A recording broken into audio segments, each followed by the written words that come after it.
Hello, my darling Fumi Nation. How are you? How are we? My name is Fumidesaluvold. For those of you that are stopping by for the very first time, you are so very welcome indeed. I am so excited today. Let me get up. What am I wearing? I'm wearing just a fine gown. Let me step back. I'm wearing a little beautiful FDV slip underneath. You're going to love the slips. And it's just really simple. There's nothing to it today. You know, I'm just trying to be very casual. Why is that, Fooms? I am so excited to announce I'll be coming to New York, my darlings. I'll be coming to New York in December because Juvia's Place, my beautiful, fabulous beauty and skincare brand, of whom I've collabed with twice, not once, baby, twice. We are coming together and we are going to have a weekend extravaganza going live on TikTok. Yes, darlings, they've got all kinds of new treats, and I am going to be in New York, and we are going to have an 8 hours. That's why I'm coming, because I'm in England, for those of you that don't know, and so I'm about 5-6 hours ahead of you. So coming to New York for this weekend extravaganza is going to be fabulous, and we are going to go live, and we are going to kiki, and we're going to play with makeup, we're going to play with skincare, we're going to have all kinds of goodies and surprises for you. Guess what? Christina is also coming. Yeah, baby.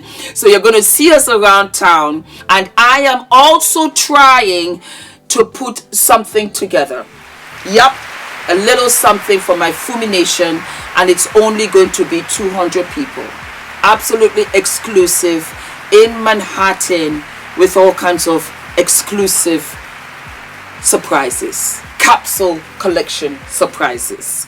I am so excited to be coming to do this live, and so I want Fumi Nation to come out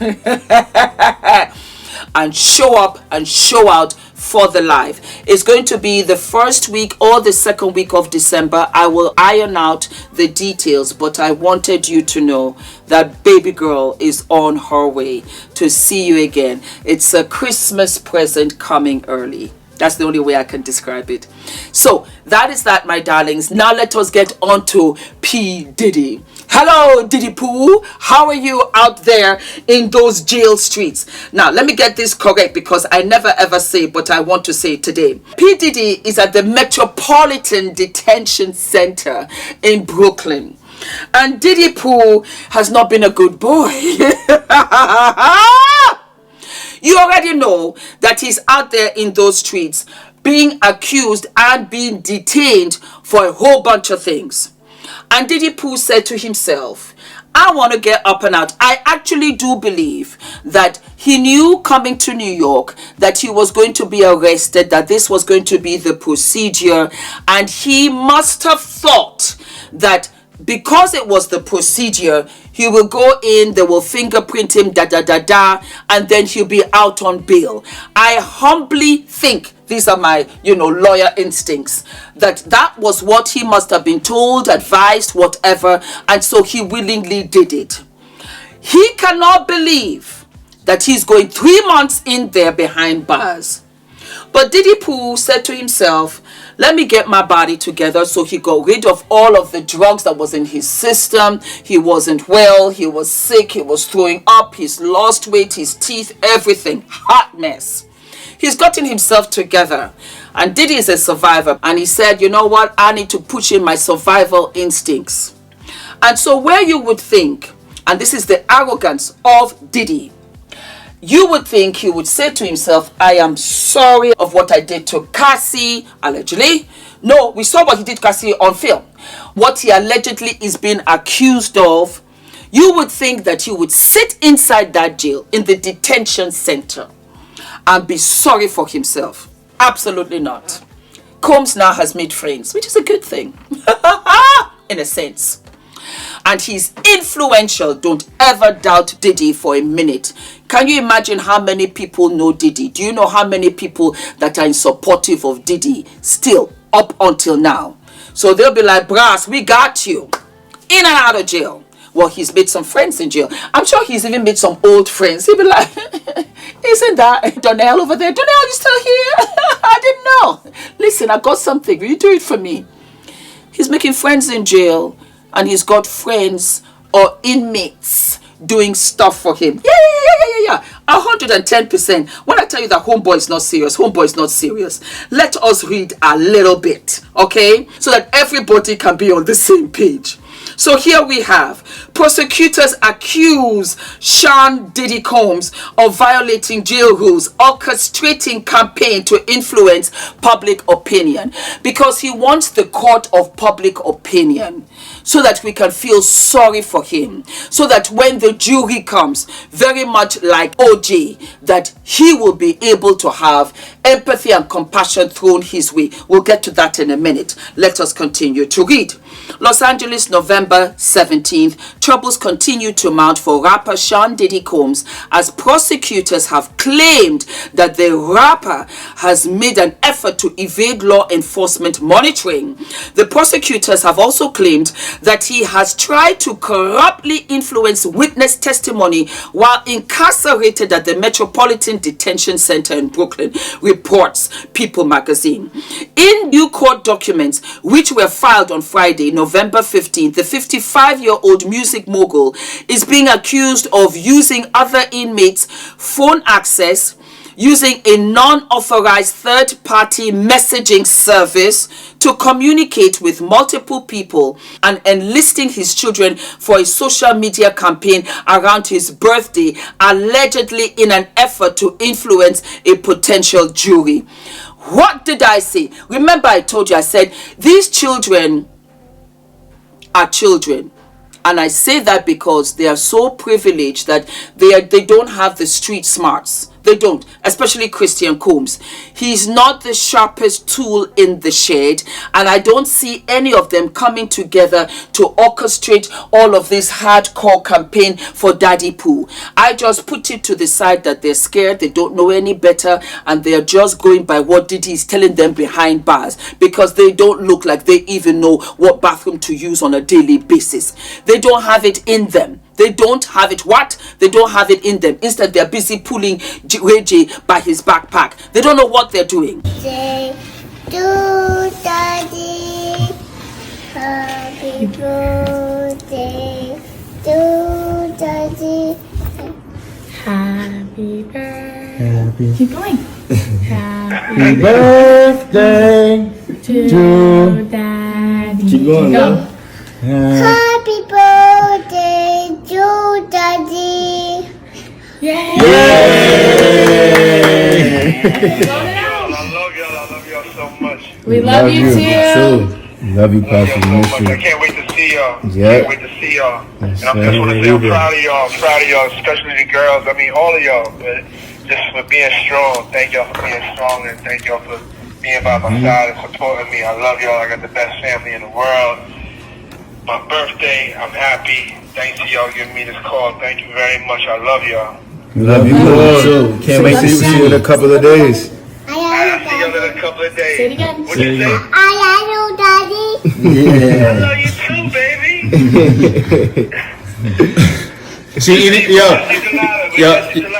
Yo, Pops. Hi, we're right here. Chance right here on the phone too.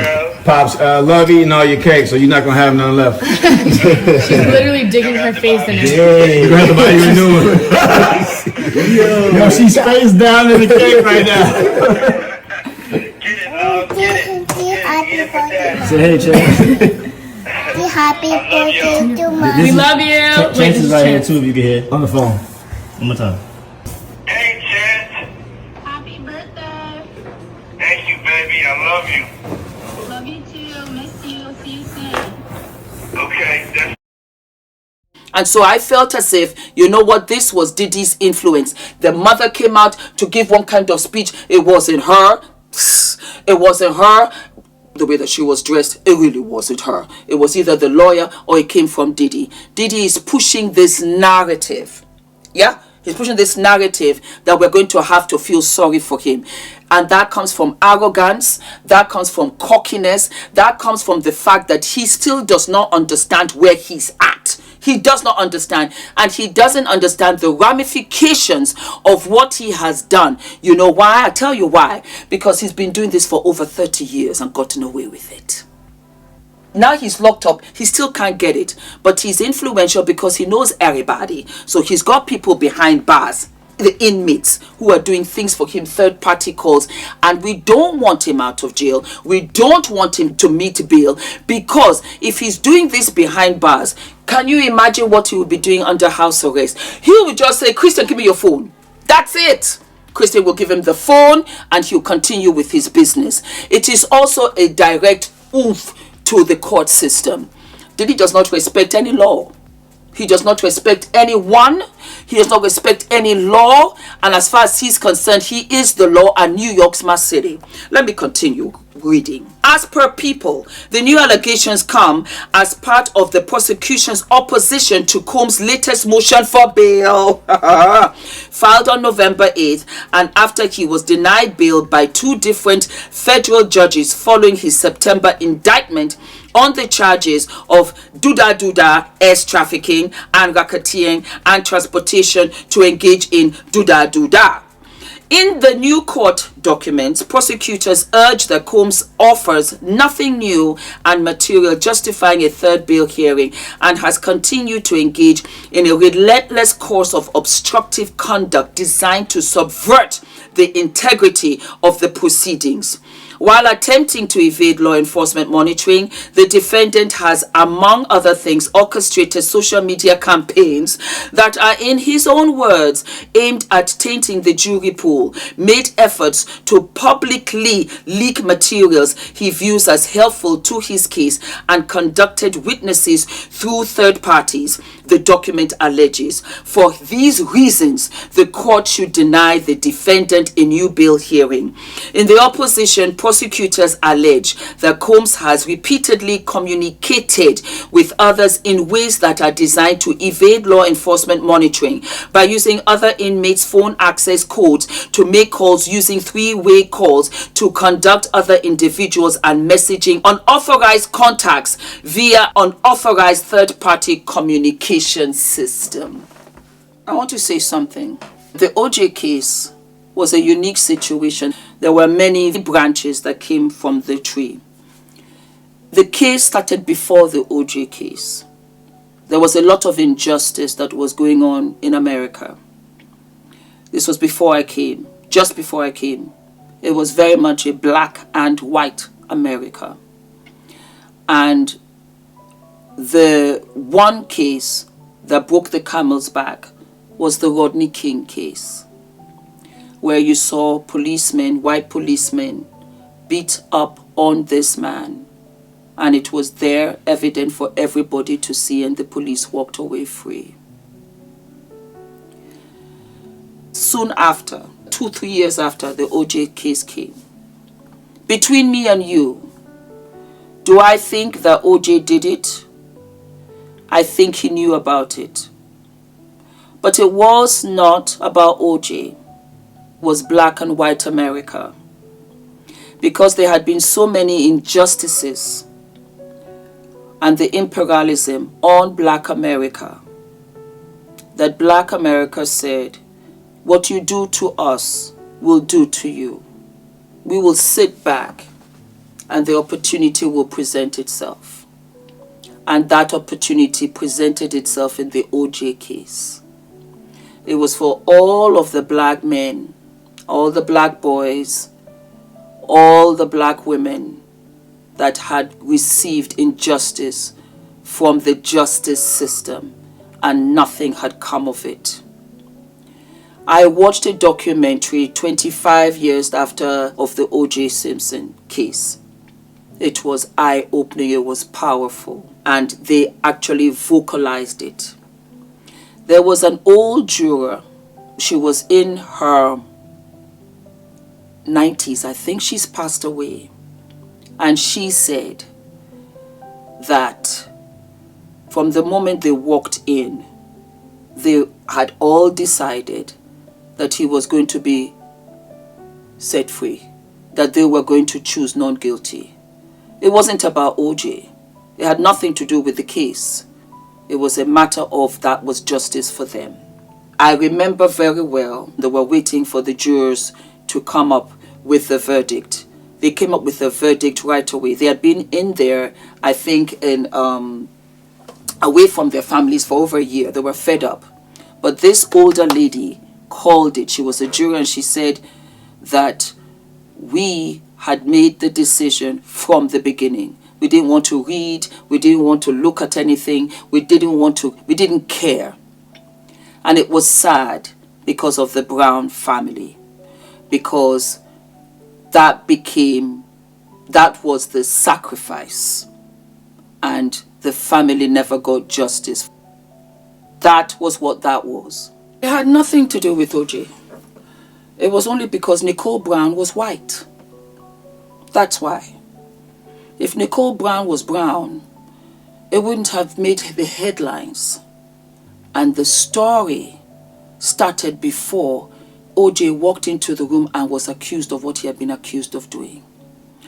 And so I think that Diddy thinks that he can appeal to him being Black American and somehow get away with this. It's a completely different case.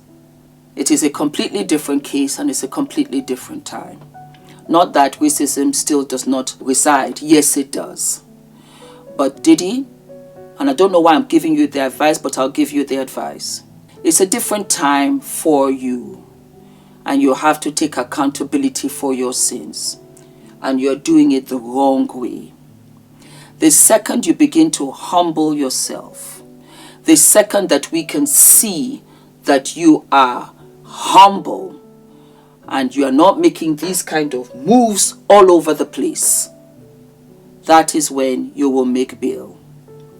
If not, not only will you not make bail, you will from there go and serve your sentence. I am telling you as fact. These are serious things you're being accused of. Think of your children. Think of your children. Stop being selfish. The jig is up because our Father says so. Think about it. Think about it, Puff. Just think about it for 1 minute. Cassie drew the curtain and everything came tumbling down. She was the catalyst. She was the cherry little bridesmaid on the cake. But she wasn't the cake. She is not responsible for where you are. You are responsible for where you are. Or do you really think that Homeland Security don't have anything better to do? They just came to arrest you and put you in jail. And all of these stories that keep on pouring out day after day after day about you, that is so disappointing. So disappointing. Because, let me speak for me. Why? Why? Why? Do not forget to like, to subscribe, to hit the notification button. And I will see you sooner than later. All of my love.